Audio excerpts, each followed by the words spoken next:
క్రీస్తునందు సహోదరి సహోదరులారా, ప్రభువైన యేసు క్రీస్తు నామములో హృదయపూర్వక వందనాలండి. ముందుగా ఇంత మంచి సమయాన్ని ఇచ్చిన తండ్రి దేవునికి ప్రభువైన క్రీస్తు ద్వారా కృతజ్ఞతాస్తుతులు చెల్లిస్తున్నానండి. అందరూ బాగున్నారండి. వాక్యం చదువుకొని ప్రార్థన చేసుకుంటూ వాక్యంలోకి వెళ్దామండి. యోహాను గారు రాసిన సువార్త 1వ అధ్యాయం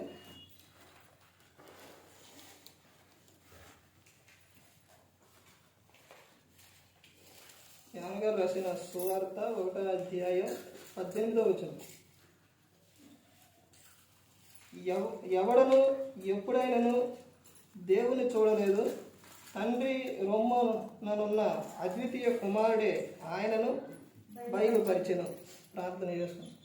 పరలోకమందున్న మా తండ్రి, పరిశుద్ర ప్రేమ గల తండ్రి, గొప్ప తండ్రి, యెహోవా తండ్రి, అయ్యా మీ ప్రియ కుమారుడు యేసు క్రీస్తు ప్రభువారి ద్వారా కృతజ్ఞతాస్తుతులు చెల్లిస్తున్నాను నాయన. ఆరాధన క్రమం అంతట్లో మీరు నడిపించండి ఆయన. వాక్యం బోధించుండగా వినువారు తండ్రి మంచి రోజులు వాక్యానుసారంగా నడిచే భాగ్యం దయచేయండి ఆయన. వాక్యం బోధించుండగా ఈ లోక సంబంధమైన జ్ఞానంతో కాకుండా మీ జ్ఞానంతో మాట్లాడే భాగ్యం దయచేస్తారని మా ప్రభువైన యేసు క్రీస్తు నామమున వేడుకుంటున్నాం తండ్రి. ఆమేన్. ప్రభు యేసు క్రీస్తు నామములో హృదయపూర్వక వందనాలండి. దేవుని కుమారుడు యేసు క్రీస్తు ప్రభువారు ఈ లోకానికి వచ్చిన తర్వాత పరలోక రాజ్యం సమీపిస్తుంది కనుక మారు మనసు పొందమని ప్రకటింప మొదలుపెట్టారు. అంశం పాఠం పేరు యేసుక్రీస్తు జన్మకు గల కారణం, పార్ట్ 2. యేసుక్రీస్తు జన్మకు గల కారణాలు. పార్ట్ 1లో చూసింది ఏంటి?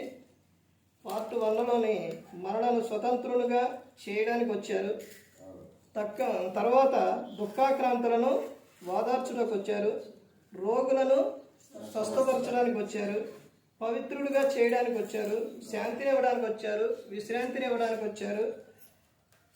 తర్వాత నిత్య జీవం అనుగ్రహించడానికి వచ్చి ఉన్నారని గడిచిన వారం తెలుసుకున్నాం. ఈ వారం యేసుక్రీస్తు జన్మకు కారణాలు, పార్ట్ 2. అందులోని మొట్టమొదటిగా ఇవి ఎన్ని విషయాలు అని అంటే, యేసుక్రీస్తు జన్మకు కారణాలు చాలా ఉన్నాయి. అయితే ఇందులోని ఈ రోజున 10 విషయాలు తెలుసుకున్నాం. ప్రతి ఒక్కటి కూడా రిఫరెన్స్ సహాయంతో మనం చూద్దాం. యోహాను గారు రాసిన సువార్త 1వ అధ్యాయం 18వ వచనంలో యేసుక్రీస్తు ప్రభువారి జన్మకు కారణం ఏంటి, ఆయన ఎందుకు ఈ లోకానికి వచ్చి ఉన్నారు అది చూస్తే ఏమని చెబుతున్నారంటే, యోహాను గారు రాసిన సువార్త 1వ అధ్యాయం 18వ వచనంలో, ఎవడను ఎప్పుడైనను దేవుని చూడలేదు, తండ్రి రొమ్మున నున్న అద్వితీయ కుమారుడే ఆయనను బయలుపరిచెను. అంటే యేసుక్రీస్తు ప్రభువారి జన్మకు కారణం ఏంటి అని అంటే, ఎందుకు వచ్చారు ఈ లోకానికి అని అంటే, అదృశ్యుడైన దేవునిని బయలుపరచుటకు. ఎందుకు వచ్చారు? అదృశ్య దేవుడిని బయలుపరచుటకు యేసుక్రీస్తు ప్రభువారు ఈ లోకానికి వచ్చి ఉన్నారు. యోహాను గారు రాసిన సువార్త, ఈ సువార్తలోని ఎక్కువగా ఎవరి గురించి కనబడుతుంది అని అంటే, ఎవరి గురించి యేసుక్రీస్తు ప్రభువారు చెప్పి ఉన్నారు అని అంటే, తండ్రి అయిన దేవుని గురించి. తండ్రి అయిన దేవుని గురించి అనేక విషయాలు యోహాను గారు రాసిన సువార్తలోనే ఎక్కువ కనపడతాయి. అంటే దేవుని గురించి ఎవరు చెబుతారు అంటే, యేసుక్రీస్తు ప్రభువారే చెబుతారు. చేయుటకు నువ్వు నాకు ఇచ్చిన పని నేను సంపూర్ణంగా భూమి మీద నెరవేర్చాను, అద్వితీయుడైన దేవుడవు. ఆ తర్వాత 5వ అధ్యాయం 19వ వచనంలో అక్కడ ఏమని పైన ఆ వచనాల్లో ఏమని చెబుతారని అంటే, అక్కడ ఉన్న కొంత వ్యక్తులు ఏం చేస్తారంటే యేసుక్రీస్తు ప్రభువారిని అడుగుతారనమాట. ఈ కార్యాలు ఎలా చేస్తానో, ఇవన్నీ నువ్వు ఎలా చేస్తానో, ఈ నీకు ఎలా తెలుసు, ఇవన్నీ కూడా అడిగినప్పుడు ఆయన అక్కడ ఏమని చెబుతారని అంటే 19వ వచనంలో, వారికి ఇట్లని ప్రత్యుత్తరం ఇచ్చిన. ఏమని? తండ్రి ఏది చేయుట కుమారుడు చూచునో అదే కానీ తనంతట తాను ఏది కూడా చేయడు అని చెప్తారు. అంటే నా తండ్రి ఏదైతే అక్కడ చేశారో, ఏదైతే అక్కడ నేను ఏదైతే చూశానో అవన్నీ కూడా నేను ఇక్కడ చేస్తున్నాను, చెబుతున్నానని యేసుక్రీస్తు ప్రభువారు చెబుతారు. యేసుక్రీస్తు ప్రభువారు యోహాను గారు రాసిన సువార్తలో ఎక్కువగా తండ్రి గురించే చెబుతారు. అందుకని ఏమని చెప్తున్నారంటే అదృశ్యుడైన దేవుని బయలుపరచుటకు వచ్చి ఉన్నారు. ఇదే విషయం యోహాను గారు రాసిన సువార్తలోనే ఇక్కడ 1వ అధ్యాయంలో చెప్పారు కదండి. తర్వాత 14వ అధ్యాయంలో చూడండి. 14వ అధ్యాయం యోహాను గారు రాసిన సువార్త 14వ అధ్యాయం 9వ వచనంలో చూడండి. యేసు పిలుపు, నేను ఇంతకాలం నీ యొద్ద ఉండినను నీవు నన్ను ఎరుగవా, నన్ను చూచిన వాడు తండ్రిని చూచి ఉన్నాడు గనుక తండ్రిని మాకు కనుపరుచుకొని ఎలా చెప్పుచున్నావు? తండ్రి యందు నేను నా యందు తండ్రి ఉన్నామని నువ్వు నమ్ముట లేదా? నేను మీతో చెప్పుచున్న మాటలు నా అంతటా నేనే చెప్పుటలేదు. తండ్రి నా యందు నివసించుచు తన క్రియలు చేయుచున్నాడు. అంటే ఇక్కడ ఒక విషయం ఏంటంటే ఈ క్రైస్తవులకి వీళ్ళందరికీ కూడా ప్రతి ఒక్కరికి కూడా వాక్యం చదివితే అర్థమైపోయింది. అంటే ఆదిలోని దేవుడు నరుణ్ణి చేసేటప్పుడు అక్కడ ఎవరెవరు ఉన్నారు?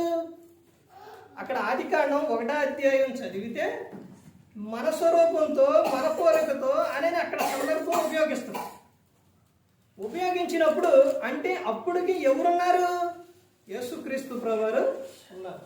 అంటే ఇక్కడ నన్ను చూసినట్టు, నన్ను చూస్తే తండ్రిని చూసినట్టు అనే సందర్భం విషయం ఉపయోగించడం అంటే తండ్రి యొక్క లక్షణాలు నాలో ఉన్నాయి, కనబడుతున్నాయి, అది మీరు నమ్మట్లేదా అని అక్కడ చెబుతారండి. చూసారండి. అంటే ఎవరిని బయలుపరిచారు యేసుక్రీస్తు ప్రభువారు అంటే తండ్రి అయిన దేవుడు. తర్వాత ఇంకో విషయం చూస్తే ఇంకా ముందుకెళ్తే ఎందుకు యేసుక్రీస్తు ప్రభువారు లోకానికి వచ్చారు, ఆయన జన్మకు కారణాలు ఏంటి అని అంటే చూడండి. ఆదికాండం 3వ అధ్యాయం ఆదికాండం 3వ అధ్యాయం 15వ వచనం చూడండి. మరియు నీకును స్త్రీకిని నీ సంతానమునకును ఆమె సంతానమునకును వైరము కలుగు చేసేదను, అది నిన్ను తల మీద కొట్టును, నీవు దానిని మడల మీద కొట్టుదు అని చెప్పాను. ఇక్కడ ఈ గ్రంథానికి ప్రతి ఒక్కరికి ప్రాముఖ్యమైన ఆజ్ఞ ఏది అని అంటే బైబిల్ గ్రంథంలోని ఈ ఆజ్ఞ. అన్నిటికీ సమానమైన ఆజ్ఞ, అన్నిటికీ సరిపడ వాక్యం, ప్రవచనం ఏది అని అంటే ప్రాముఖ్యమైన ప్రవచనం ఏది అని అంటే ఈ ఆదికాండం 3వ అధ్యాయం 15వ వచనమే అన్నిటికీ కూడా ప్రాముఖ్యమైన ఆజ్ఞ. అదే చెప్తున్నారు. ఇక్కడ ఏమని చెప్తున్నారంటే యేసుక్రీస్తు ప్రభువారు అన్నిటికీ ప్రాముఖ్యమైన ఆజ్ఞ ఇదే కాబట్టి ఇక్కడ యేసుక్రీస్తు ప్రభువారు ఎందుకు లోకంలో జన్మించారు అని అంటే ప్రవచనములను నెరవేర్చుటకు వచ్చి ఉన్నారు. ఈ సందర్భంలోని యెషయా గ్రంథం 7:14, మీకా 5:2లో మనకు ప్రవచనాలు గురించి అక్కడ కనపడుతూ ఉంది. యేసుక్రీస్తు ప్రభువారి జన్మకు కారణాలు ఏంటన్నదే అక్కడ కనపడుతూ ఉంది. తర్వాత ఇంకా ముందుకెళ్తే ఇంకా ఏమని చెప్తున్నారు? మార్కు సువార్త 10:45లో మన పాపములకు ప్రాయశ్చిత్తం కలుగు చేయటకు తన ప్రాణము ఇచ్చుటకు ఈ లోకానికి వచ్చి ఉన్నారు. ఎవరిస్తారండి ప్రాణం? ఒకరికొకరు ప్రాణం, నా ప్రాణం నువ్వు తీసుకొని నువ్వు బ్రతుకు నేను పోతానంటారా ఎవరన్నా? అందరూ ఎవరు, అసలు ఎవరో కానీ ఒక్క యేసుక్రీస్తు ప్రభువారు మాత్రము వచ్చి ఉన్నారు. మన కోసం ప్రాణం పెట్టుటకి ఈ లోకానికి వచ్చి ఉన్నారు. ఎందుకు ప్రాణం పెట్టాలి? ఎవరి రక్తము ద్వారా కూడా పాపక్షమాపణ లేదు. పాత నిబంధనలో ఎడ్ల యొక్కయో మేకల యొక్కయో రక్తము ద్వారా మనిషి పాపం పోదు. ఆ రోజున వాళ్ళు బలులు అర్పించారు, ధూపాలు వేశారు, అవన్నీ చేశారు. అవన్నీ చేసినప్పటికీ కూడా అది ఎలా ఉండేదనంటే వాళ్ళు వచ్చి లోపలికి వచ్చి యాజకుడు ఉండేవాడు. అక్కడ ధూపం లోపలికి యాజకుడు కూడా ఈ సందర్భం ఇవన్నీ చెప్పుకుని పోతే ఇది మనకు అవ్వదు, కానీ ఇది ఒక్క విషయం చెప్పి ఇక ముందుకెళ్ళిపోతారు. ఎందుకంటే పాత నిబంధనకి వెళ్ళి చరిత్రలో ఏమైనా తీసుకోవాలనంటే ఈ సమయం సరిపోదు. ఒక అర్ధగంట వాక్యం చెప్పడం అంటే అవి అవన్నీ తీసుకుంటే సమయం సరిపోదు. సుమారు పాటలు ఎంతసేపు వచ్చాయనంటే సుమారు గంట, 7 గంటలు 7 దాటిపోయింది పాటలు. ఇక సమయం మొత్తం కలిపి ఎంత ఉందంటే 1 గంటే ఉంది. అన్ని క్రమాలు ఒక క్రమం నడపడానికి 1 గంట పట్టింది. మిగతా ఇంకా 4 క్రమాలు ఉన్నాయి. మరి 4 క్రమాలు గంట నడపాలి.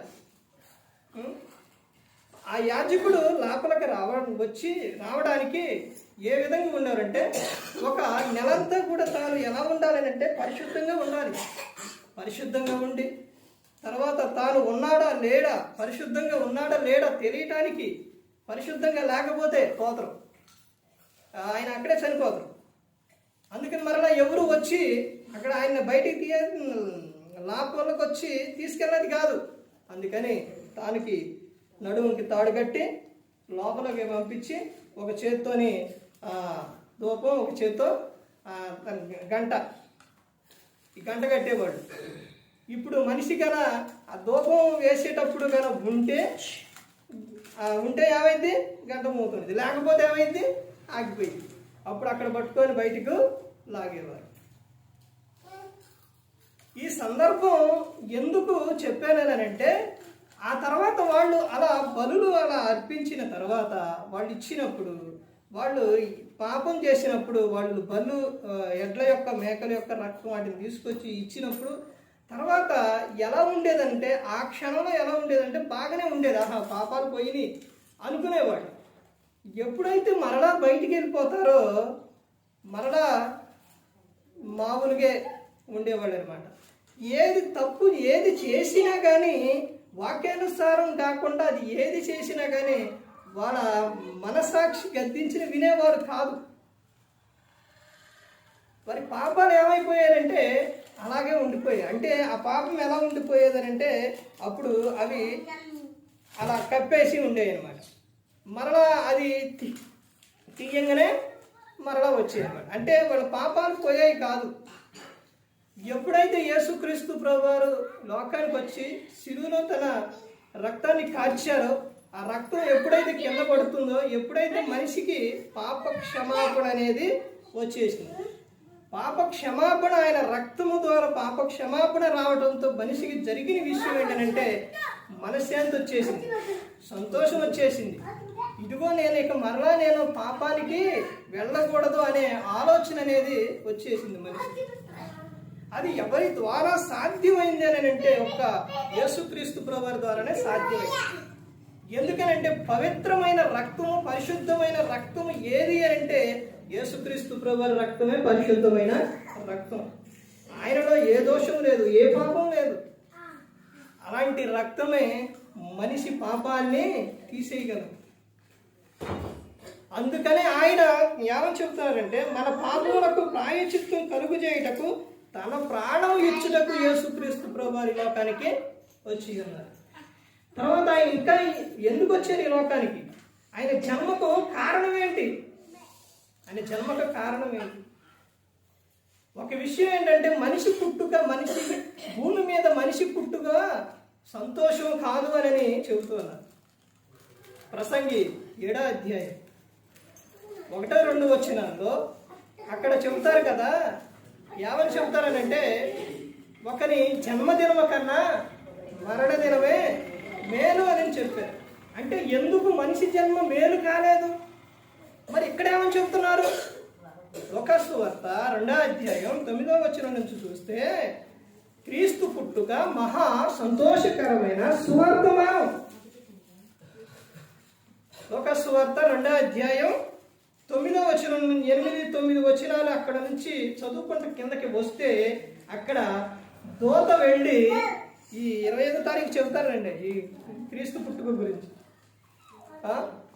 ఇక్కడ జరిగిన విషయం ఏంటంటే దూత వెళ్ళి జ్ఞానులకు అంటే గొర్రెలకు కాచుకునే వారికి ఇదిగో మహా సంతోషకరమైన సువార్తమానం, నేడు రక్షకుడు మీ కొరకు పుట్టి ఉన్నాడు. అంటే ఈ లోకంలో ఎవరైనా పుట్టారు అని అంటే ఆహా పలానా వాడు పుట్టారు, చాలా సంతోషం అని కన ఎవరు కూడా చెప్పుకోరు. ఎక్కడ చెప్పుకోరు. ఎవరు పుట్టినా పాపైనా బాబైనా ఎవరైనా ఈ లోకంలో ఒక చాట కాదండి. ఎంత గనులైనా ఎంత వాళ్ళు ఎవరైనా సరే పుట్టారు అని అంటే పుట్టారా పోలికరే అని చెప్పుకుంటారేమో కానీ మిగతా ఏం చెప్పుకోరు. మంచోడు అంటారా? తర్వాత ఏది ఒక్కటే చెప్పుకోరు. అర్థమైందండి? ఎప్పుడు చెప్పుకుంటారు అని అంటే మనిషి మరణించినప్పుడే చెప్పుకుంటారు. అక్కడే ఆ విషయం అక్కడే ఉంటుంది అధ్యాయంలోనే. కానీ యేసుక్రీస్తు ప్రభువారి గురించి పుట్టడంతోనే చెప్పారు. చూశారండి? యేసుక్రీస్తు ప్రభువారి లోకంలో పుట్టడంతోనే చెప్పారు. ఏమని?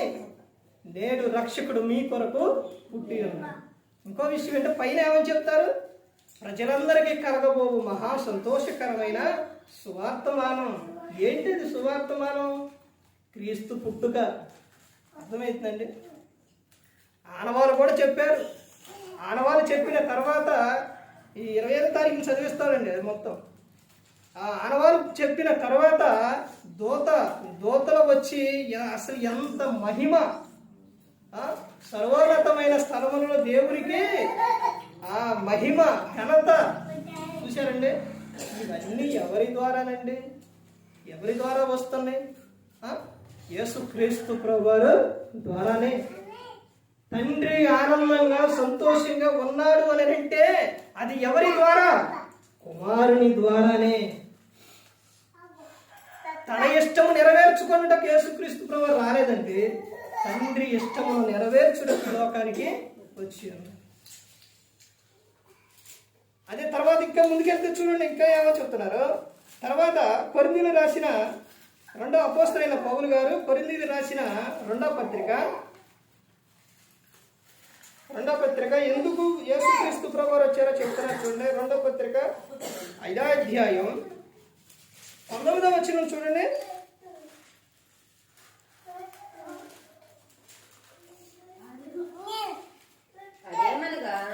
అదేమనగా దేవుడు వారి అపరాధములను వారి మీద మోపక క్రీస్తునందు లోకమును తనతో సమాధానపరచుకొనుచు ఆ సమాధాన వాక్యమును మాకు అప్పగించెను. యేసుక్రీస్తు ప్రభువారు లోకానికి ఎందుకు వచ్చారు అని చెబుతున్నారంటే మానవుని దేవునితో సమాధానపరచుటకు వచ్చి ఉన్నారు. ఇక్కడ ఉన్న అర్థం ఏంటంటే అదేమనగా దేవుడు వారి అపరాధములను వారి మీద మోపక. ఎవరి మీద మోపక? మనిషి మీద మోపక క్రీస్తునందు లోకమును తనతో సమాధానపరచుకొనుచు ఆ సమాధాన వాక్యమును మాకు అప్పగించెను. అపోస్తలుడైన పౌలు గారు కొరింథీ సంఘానికి చెబుతున్న విషయం అన్నమాట. ఎన్నోసారి చెబుతున్న విషయం అండి. ఎన్నోసారి ఇది ఎన్నో పత్రిక? 2వ పత్రిక. రెండోసారి చెబుతున్నారనమాట. సంఘానికి రెండోసారి చెబుతున్నారు పత్రిక రాస్తూ. అంటే మానవుని దేవునితో సమాధానపరచటం చెబుతూ ఉన్నారు. అంటే దేవునికి నరునికి మధ్యవర్తి ఎవరండి? యేసుక్రీస్తు ప్రభువారు. వాక్యమే చెబుతుంది. ఎవరి ద్వారా మనం పరలోకం చేరుతాం? యేసుక్రీస్తు ప్రభువారి ద్వారానే. నేనే మార్గం, నేనే సత్యం, నేనే జీవం, నా ద్వారానే తండ్రి వద్దకు వస్తారు అని చెబుతూ ఉన్నారు. యేసుక్రీస్తు ప్రభువారి ద్వారానే మనం దేవునితో సమాధానం, యేసుక్రీస్తు ప్రభువారి ద్వారానే మనం పరలోకానికి చేరగలుగుతాం. ఇంకా ఎవరి ద్వారా కూడా పరలోకానికి వెళ్ళలేము. దేవునితో నువ్వు మాట్లాడుకునే టైంకి మధ్యవర్తి ఎవరు? యేసుక్రీస్తు ప్రభువారు. ప్రార్థన చేసేటప్పుడు ఇప్పుడు గమనించారండి? ఏమని గమనించారు? ప్రార్థన చేసేటప్పుడు నువ్వు డైరెక్ట్ తండ్రితో మాట్లాడుకుంటున్నావా? యేసుక్రీస్తు చివరిలో చెబుతారు, కుమారుడు లేకపోతే ఏది లేదు. ఏమీ లేదండి. ముందు నువ్వు డైరెక్ట్గా పరలోకమందున్న మా తండ్రి అని మొదలుపెట్టినా, నువ్వు మధ్యలో మొత్తం దేవునితో చెప్పినా అది ఎవరి ద్వారా చెప్పాలి? యేసుక్రీస్తు ప్రభువారి ద్వారానే, కుమారుని ద్వారానేనండి. అంత అధికారం తండ్రి అయిన దేవుడు కుమారునికి ఇచ్చి ఉన్నారు యేసుక్రీస్తు ప్రభువారికి. అంత అధికారం ఇచ్చినా గానీ, సర్వాధికారం ఇచ్చినా గానీ ఎంత అధికారం ఉందో తెలుసండి. కొలసీలకు అపోస్తలుడైన పౌలు గారు కొలసీలకు రాసిన పత్రిక 1వ అధ్యాయం 13-14 వచనాల నుంచి చూస్తే ఆయన ఎవరో తెలుసండి? ఆది సంభూతుడు, అందరికీ ఆధారభూతుడు. ఎవరో? యేసుక్రీస్తు ప్రభువారు. యేసుక్రీస్తు ప్రభువారి గురించి చెబుతూ ఉంటే ఎంతసేపు అయినా చెప్పబుద్ధి అవుతుంది. అస్సలు ఎంత ఆనందం, ఎంత సంతోషం వచ్చిందంటే ఏ విషయం తీసుకున్నా, ఏది తీసుకున్నా అంత సంతోషం రాదు. అర్థమైందండి? అంత శక్తిమంది, అంత గొప్ప యేసుక్రీస్తు ప్రభువారు. అంత అధికారం ఇచ్చినా కానీ ఎంత తగ్గించుకున్నారో తెలుసండి. ఆయన ఫిలిప్పీలకు 2వ అధ్యాయంలో ఉంటుంది ఆయన తగ్గింపు. ఆయన గురించి అపోస్తలుడైన పౌలు గారు చెబుతారు, అంతగా తగ్గించుకున్నారు కాబట్టి అన్ని నామముల కన్నా పై నామమును ఆయన హెచ్చించి ఉన్నారు. ప్రతి నాలుక కూడా యేసు ప్రభువని ఒప్పుకోవాలి. ప్రతి ఒక్కరు కూడా ఆయన ఎదుట సాగిలపడాలి. పుట్టినప్పుడే సాగిలపడ్డారు. ఎవరు పడ్డారు? జ్ఞానులే. మత్తయి సువార్త 2వ అధ్యాయంలో ఉంటుందన్నమాట. ఆయన్ని చదువుకుంటూ చెప్తే పుట్టినప్పుడే బంగారము సామ్రాణి కోడలు తీసుకొచ్చి ఏం చేశారు? ఆయన ఎదుట సాగిలపడి ఆయనకు పూసారు. అవన్నీ కూడా అంటే యేసుక్రీస్తు ప్రభువారు పూజకు అర్హుడు. ఆయన యేసుక్రీస్తు ప్రభువారు ఇక్కడ మానవునికి దేవునికి సమాధానపరచుటకు యేసుక్రీస్తు ప్రభువారు ఈ లోకానికి వచ్చి. ఇంకా చూడండి, ఇంకా ఎందుకు వచ్చారో పేతురు గారు రాసిన మొదటి పత్రిక 1వ అధ్యాయం 2వ అధ్యాయం 21వ వచనం చూడండి. 21 క్రీస్తు కూడా మీ కొరకు బాధపడి మీరు తన అడుగు జాడల యందు నడుచుకున్నట్లు మీకు మాదిరి ఉంచిపోయేను. ఎవరు చెప్తున్నారు? పేతురు గారు చెప్తున్నారు. సంఘం చెప్పేటప్పుడు విషయం చూడండి. ఒకటి దేవుడు చెప్పిన విషయం, ఒకటి అక్కడ ఎవరెవరిని కలుపుతారనంటే ఒక సందర్భంలో సేవకులు కూడా కలుపుతారు. అంటే చెప్పే వ్యక్తిని కూడా కలిపి చెబుతారు. మాకు మీకు అని చెబుతారు. ఇందాక అపోస్తలుడైన పౌలు గారు కొరింథీ సంఘానికి రాస్తూ ఆ వాక్యము మాకు అప్పగించిను అంటే, మాకు అంటే చెప్పేవారు సేవకులు అప్పగించారని చెప్పారు. ఇప్పుడు పేతురు గారు ఇక్కడ చెప్తున్న సందర్భం ఏంటి? ఎవరికి చెప్తున్న విషయం చూడండి. ఎవరు చెప్తున్నారు? క్రీస్తు కూడా మీ కొరకు అంటే ఎవరి కొరకు? సంఘంలో ఉన్నవారి కోసం మీ కొరకు బాధపడి మీరు తన అడుగు జాడల యందు నడుచుకున్నట్టు మీకు మాదిరి ఉంచిపోయిన. 2 సందర్భాలు ఉపయోగించారు, మీకు అని. మీకు ఏం ఉంచిపోయారని అంటే యేసుక్రీస్తు ప్రభువారు మాదిరి ఉంచిపోయారు. అంటే ఈ అడుగు జాడలలో, క్రీస్తు అడుగు జాడలలో నడవాలి. అంటే యేసుక్రీస్తు ప్రభువారు ఈ లోకానికి వచ్చి, అంటే లోకంలో పుట్టింది ఎందుకు అని అంటే తన అడుగు జాడల్లో మీరు నడవాలి.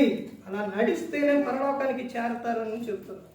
అదే విషయం అక్కడ విశ్వాసులకు మాదిరి చూపుటకు యేసుక్రీస్తు ప్రభువారు వచ్చారు. ఎవరు విశ్వాసులు? అందరూ విశ్వాసులే. అర్థమవుతుందండి? విశ్వాసం కలిగిన వారు మీరందరూ కూడా మీరందరూ విశ్వాసం కలిగి ఉన్నారు కాబట్టి ఏమన్నారు? దేవుని పట్ల మీకు విశ్వాసం లేకపోతే ఇక్కడ దాకా రారు. అర్థమైందండి? మీరందరూ విశ్వాసం కలిగి ఉన్నారు. విశ్వాసుల జాబితా ఉంది బైబిల్ గ్రంథంలో. ఒక జాబితా ఉంది. ఎక్కడుందండి? అక్కడ రావాలి మనకు. ఈ విశ్వాసుల జాబితా గురించి తెలియకపోతే ఎలాగండి? హెబ్రీయులకు రాసిన పత్రిక 11వ అధ్యాయం మొత్తం విశ్వాసుల జాబితా, విశ్వాసు వీరులు మొత్తం అని ఉండేది. వాళ్ళందరూ కూడా దేవుడు అలా కనపడ్డా? దేవుడు అలా కనపడ్డాడండి. కనపడకపోయినా వాళ్ళు ఏం చేశారు? నమ్మారు. దేవుడు ఉన్నాడు. ఇంకో విషయం ఏంటంటే తెలుసండి, మేము ఆయన కుమారుని చూస్తాం అనే విశ్వాసం కలిగి ఉన్నారు. కానీ వచ్చారా? అప్పుడు వచ్చారండి? యేసుక్రీస్తు ప్రభువు వచ్చారా? రాలేదు. ఆయన కుమారుని చూడాలి చూడాలి చూడాలి చూడాలనే ఆశ కలిగి ఉన్నారు. ఈ ప్రవచనాలు ఎప్పుడు చెప్పారో తెలుసండి? ఎప్పుడు చెప్పారు? ఎప్పుడో చెప్పి ఉన్నారు. అంటే వాళ్ళకి తెలియదా? మనకు తెలిసినట్టు వాళ్ళకి తెలియదండి, తెలుసు. మనం ఎలాగైతే ఆయన కుమారుడు ఈ లోకానికి వచ్చారు, తిరిగి వెళ్ళారు అని ఎలాగైతే నమ్ముతున్నామో ఆ రోజున కూడా వాళ్ళు విశ్వసించిన విధానం ఏంటి అంటే ఆయన వస్తారో మేము చూస్తాం అనుకున్నారు. కానీ ఆ ఒక దాని ఏమంటారు, దాని అదృష్టం అది ఎవరికి వచ్చిందని అంటే మనకే వచ్చింది. ఆ రోజున వాడు ఎంత చూసినా రాలేదండి. కానీ వాళ్ళందరూ ఏం కలిగి ఉన్నారు? విశ్వాసం. ఇంకో విషయం, చివరి వచనాలకు వెళ్తే మనం లేకుండా వాళ్ళకి ఏది కూడా ఏ ఒక్కటి కూడా ఆ విషయం చూడండి, క్లారిటీగా అర్థమైంది. హెబ్రీయులకు రాసిన పత్రిక 11వ అధ్యాయం 39-40 కలిసి ఉంటే చూడండి. వీరందరూ తమ విశ్వాసం ద్వారా సాక్ష్యం పొందిన వారైనను మనవ లేకుండా సంపూర్ణ కాకుండా నిమిత్తము దేవుడు మన కొరకు మరీ శ్రేష్టమైన దానిని ముందుగా సిద్ధపరిచిన కనుక వీరు వాగ్దాన ఫలం అనుభవింప లేదు. ఇక్కడ మనవ లేకుండా సంపూర్ణం కాకుండా నిమిత్తం మనం అక్కడికి వెళతాం. అర్థమవుతుందండి? అందరూ కలుస్తారు. ఇది ఎందుకు చెబుతున్నానంటే విశ్వాసం విషయంలో మీరందరూ కూడా దేవుని పట్ల ఏం కలిగి ఉండాలని చెబుతున్నారంటే విశ్వాసం కలిగి ఉండాలి. అలా విశ్వాసం కలిగిన వారు ఎక్కడికి వస్తారు? దేవుని యొద్దకు వస్తారు. ఆయన ఉన్నాడు అని నమ్మటం. బైబిల్ గ్రంథంలో ఎంతో మంది అండి 4 వ్యక్తులు పక్షవాయువు కలిగిన ఒక వ్యక్తిని మంచం మీద ఎక్కడ తీసుకెళ్లారు? యేసుక్రీస్తు ప్రభువారి యొద్దకు తీసుకెళ్లారు. తీసుకెళ్ళినప్పుడు అసలు తీసుకెళ్లేటప్పుడే వాళ్ళు ఏం కలిగి ఉన్నారు? విశ్వాసం విశ్వాసం కలిగి లేకపోతే వాళ్ళు ఏమనేవాళ్ళు? ఎందుకు అంత దూరం వెళ్తాం అనేవాళ్ళు. తీసుకెళ్ళి ఎందుకురా వద్దు నేను రాను అనేవాడు. కానీ వాళ్ళు 4 విశ్వాసం కలిగి ఉన్నారు కాబట్టి తీసుకెళ్ళారు. సరే, ఇంకా ఆయనలో ఎవరన్నా విశ్వాసం ఉంటే అక్కడ దాకా వచ్చిన తర్వాత లోపలికి వెళ్ళడానికి ఖాళీ ఉందా? లేదు. అప్పుడైనా ఏమనేవాళ్ళు? ఎవరో ఒకళ్ళు ఆయన లోపల ఖాళీ లేదు, ఆయన వచ్చినప్పుడు చూద్దాం లేదా ఎందుకు ఆయన అనేవాడు. కానీ ఏం చేశారు? పైకెక్కి పెంకులు తీసి ఆయన ఎదుట దించారు. దించినప్పుడు యేసుక్రీస్తు ప్రభువు ఏమని చెప్పారు?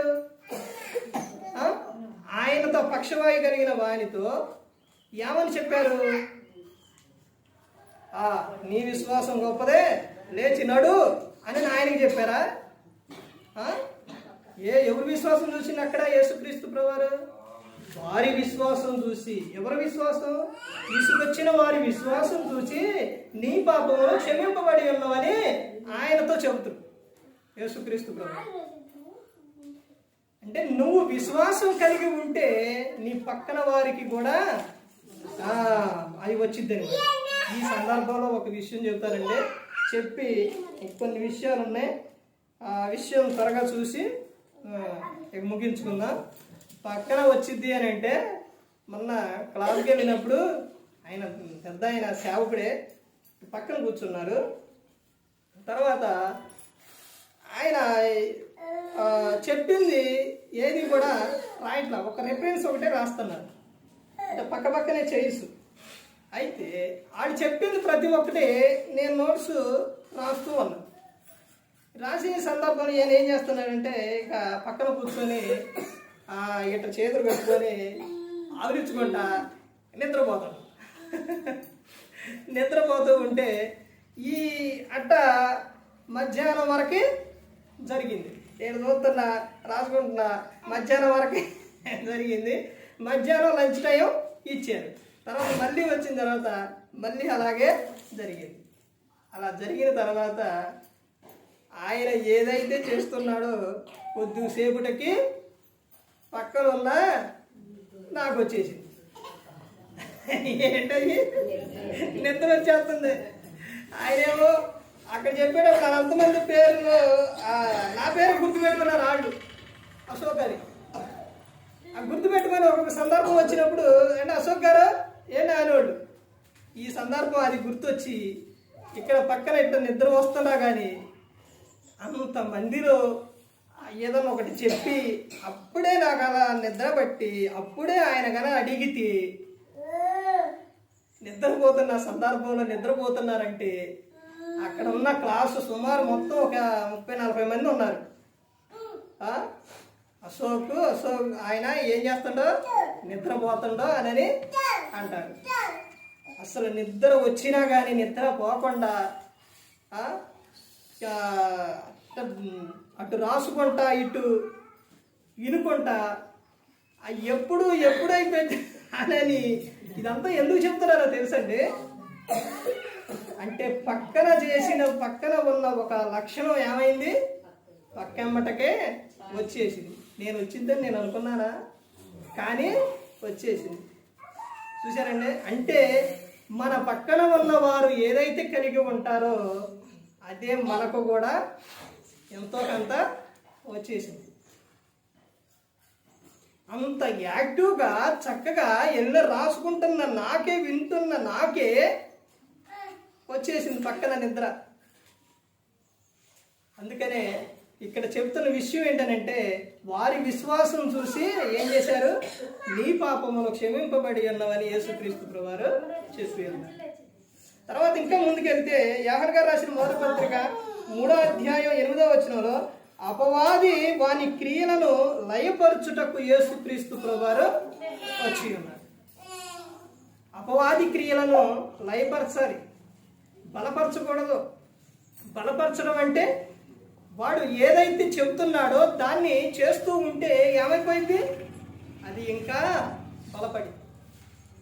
తర్వాత ఆయన ఇంకా ఎందుకు వచ్చారనంటే లూకాసు వార్త 19:10లో నశించిన దానిని వెతికి రక్షించడానికి యేసుక్రీస్తు ప్రభువారు ఈ లోకానికి వచ్చి ఉన్నారు.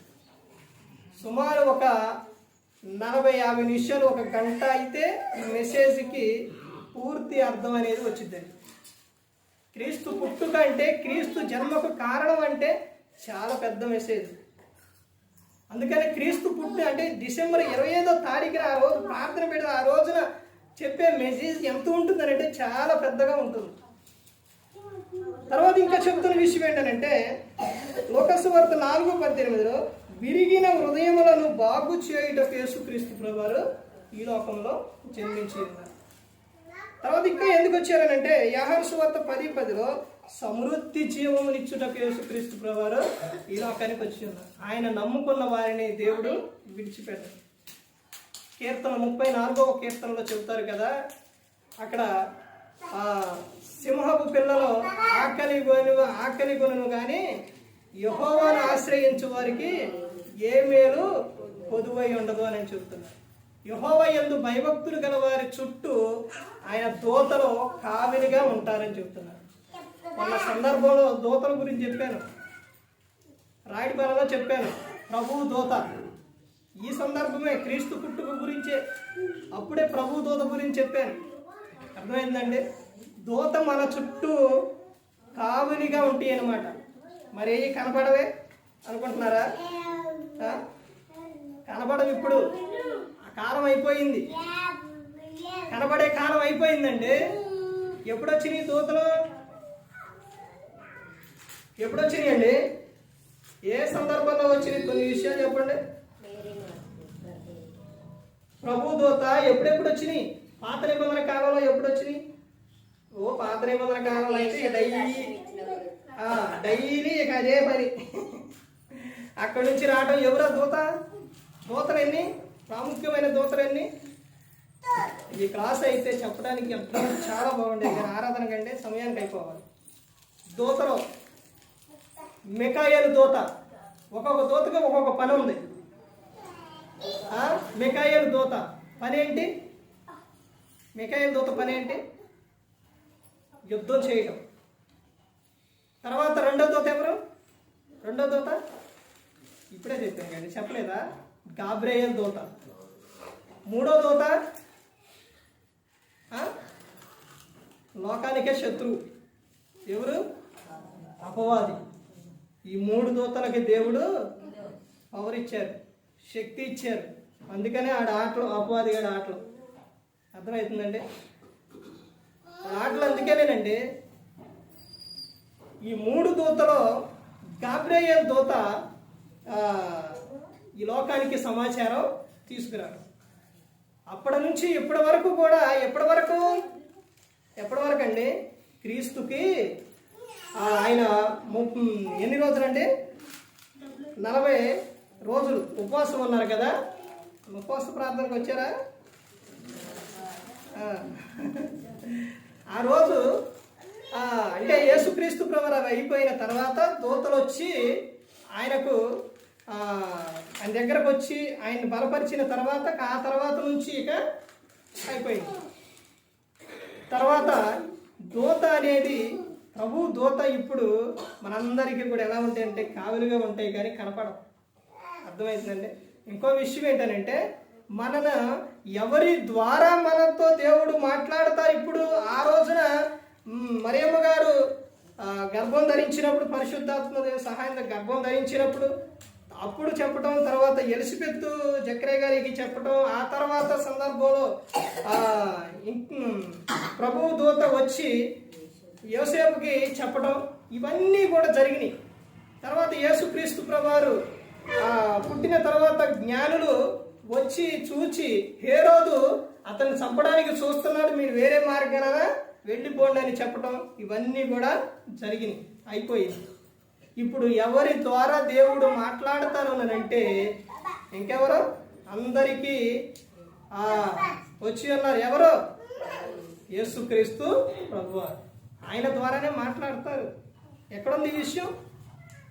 ఎక్కడుందంటే హెబ్రీయులకు రాసిన పత్రిక 1వ అధ్యాయం 1వ వచనం, 1వ అధ్యాయం 1వ వచనంలో 2వ వచనం అక్కడ మాట్లాడతారు. అక్కడ చెబుతారు సందర్భం అంతా కూడా.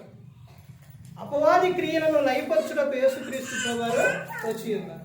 తర్వాత ఆయన ఇంకా ఎందుకు వచ్చి ఉన్నారని అంటే సమృద్ధి జీవమునిచ్చుటకు వచ్చారు. తర్వాత యోహాను సువార్త 13:31లో తండ్రిని మహిమపరచుటకు యేసుక్రీస్తు ప్రభువారు వచ్చి ఉన్నారు. ఇలాగ తండ్రిని మహిమపరచుటకు వచ్చి ఉన్నారు. భూమి మీద పుట్టిన ప్రతి ఒక్కరూ కూడా తండ్రి అయిన దేవుని ఏం చేయాలని అంటే మహిమపరచాలి. యేసుక్రీస్తు ప్రభువారు ఆయన చేసినట్టు, ఆయన చెప్పినట్టు ప్రతి ఒక్కరు కూడా ఈ లోకంలోనే జీవించాలి. ఎందుకంటే ఆయన మార్గం, మాదిరి అవన్నీ కూడా యేసుక్రీస్తు ప్రభువారు మన కోసం ఈ లోకానికి వచ్చి చూపించి చెప్పి వెళ్ళి ఉన్నారు. ప్రార్థన గురించి చెప్పారు, ప్రార్థన ఆయన చేశారు. దేవుని యందు భయభక్తులు కలిగి ఉండాలని అన్నారు, ఆయన అదే విధంగా భయం కలిగి ఉన్నారు. హెబ్రీయులకు రాసిన పత్రిక 5వ అధ్యాయం 7వ వచనం, శరీరధారి అయి ఉన్న దినములలో మహారోదనతోనూ వేదనతోనూ కన్నీళ్లతోనూ ఆయన దేవుని యందు భయభక్తులు కలిగి ఉన్నందున ఆయన అంగీకరింపబడిను. ఎవరైనా? యేసుక్రీస్తు ప్రభువారు. యేసుక్రీస్తు ప్రభువారు ఈ లోకంలో ఎందుకు వచ్చారనంటే ఆయన జన్మకు కారణాలు ఏమిటి అని అంటే ఏమేం కారణాలు ఉన్నాయి? ఈ రోజున పార్ట్ 2లో చూసిన విషయం ఏంటంటే అదృష్టమైన దేవుని బయలుపరచుటకు యేసుక్రీస్తు ప్రభువారు వచ్చి ఉన్నారు. తర్వాత ఆయన ఇంకా ఎందుకు వచ్చి ఉన్నారు? ప్రవచనములు నెరవేర్చుటకు వచ్చి ఉన్నారు. తర్వాత ఇంకా ఎందుకు వచ్చి ఉన్నారు? మన పాపములకు ప్రాయశ్చిత్తం కలుగు చేయుటకు తన ప్రాణం ఇచ్చుటకు యేసుక్రీస్తు ప్రభువారు ఈ లోకానికి వచ్చి ఉన్నారు. తర్వాత ఆయన ఇంకా ఎందుకు వచ్చి ఉన్నారంటే మానవుని దేవునితో సమాధానపరచుటకు వచ్చి ఉన్నారు. తర్వాత ఇంకా దేనికి వచ్చి ఉన్నారు యేసుక్రీస్తు ప్రభువారు? విశ్వాసులకు మాదిరి చూపుటకు యేసుక్రీస్తు ప్రభువారు ఈ లోకానికి వచ్చి ఉన్నారు. తర్వాత ఇంకా ఆయన దేనికి వచ్చి ఉన్నారంటే అపవాది వాని క్రియలను లయపరచుటకు వచ్చి ఉన్నారు. తర్వాత ఇంకా ఏంటండి? నశించిన దానిని వెతికి రక్షించడానికి వచ్చి ఉన్నారు. తర్వాత విరిగిన హృదయములను బాగు చేయుటకు వచ్చి ఉన్నారు. తర్వాత సమృద్ధి జీవమునిచ్చుటకు వచ్చి ఉన్నారు. తర్వాత తండ్రిని మహిమపరచుటకు వచ్చి ఉన్నారు. ఎన్ని విషయాలు మొత్తం అంటే 10 విషయాలు. ఇందుకు యేసుక్రీస్తు ప్రభువారు ఈ లోకంలో జన్మించి ఉన్నారు, ఈ లోకానికి వచ్చి ఉన్నారు. ఎవరన్నా అడిగినప్పుడు ఇందులోని ఒక్కటైనా కానీ మనసులో పెట్టుకొని మీరు కన్నా ఒక్కటి చెప్పినా మిగతా విషయం దేవుడే రప్పిస్తాడు. మీరు ఒక్కటి ధైర్యంగా చెప్పండి ఎవరికైనా, ఇక నీకే దేవుడు ఆలోచన ఇచ్చి నీతోనే చెప్పిస్తారు. ఇక మొత్తం అర్థమవుతుందండి. ఆయన గురించి చెప్పాలి, వెళ్ళాలి అనే ఆలోచన నువ్వు కలిగి ఉంటే దేవుడే నీకు సహాయం చేస్తాడు, దేవుడే నిన్ను నడిపిస్తాడు, దేవుడే నిన్ను కాపాడుతాడు. శిష్యులతో చెప్పిన విషయం ఏంటో తెలుసండి, మీరు మాట్లాడుతున్నారంటే అది మీరు కాదండి. ఎవరు మాట్లాడుతున్నారు? మీ తండ్రి ఆత్మ మీలో ఉండి మాట్లాడుతున్నాడే కానీ మాట్లాడువారు మీరు కాదు. నువ్వు ఒక్క విషయం ఎవరికైనా ధైర్యంగా ఒక్క విషయం చెప్పు, క్రీస్తు పుట్టుక గురించి. మిగతా ఎన్ని ఉన్నాయో ఎన్ని అయినా సరే ఆయన నీకు ఆలోచన ఇచ్చి నీకు ధైర్యాన్ని ఇచ్చి నీతో మాట్లాడిస్తాడు దేవుడు. అంత శక్తిమంతుడు దేవుడు, అంత గొప్ప దేవుడు. అందుకని ప్రతి ఒక్కరు గమనించుకోవాలి. ఏ ఒక్కరు కూడా నశించి నరకానికి వెళ్ళిపోకూడదనే లోకానికి వచ్చి యేసుక్రీస్తు ప్రభువు మనందరికి సిలువలో తన ప్రాణాన్ని పెట్టి ఉన్నారు. మరి ఈ విధంగా నిలబెట్టి మాట్లాడుతున్న దేవునికి కృతజ్ఞతాస్తుతులు చెల్లిస్తూ, ఇంతవరకు శ్రద్ధగా ఉన్న మీకు ప్రభు పేరుతో నా హృదయపూర్వక వందనాలు చెల్లిస్తూ ఈ మాటలు ముగిస్తున్నా. అందరికీ వందనాలు.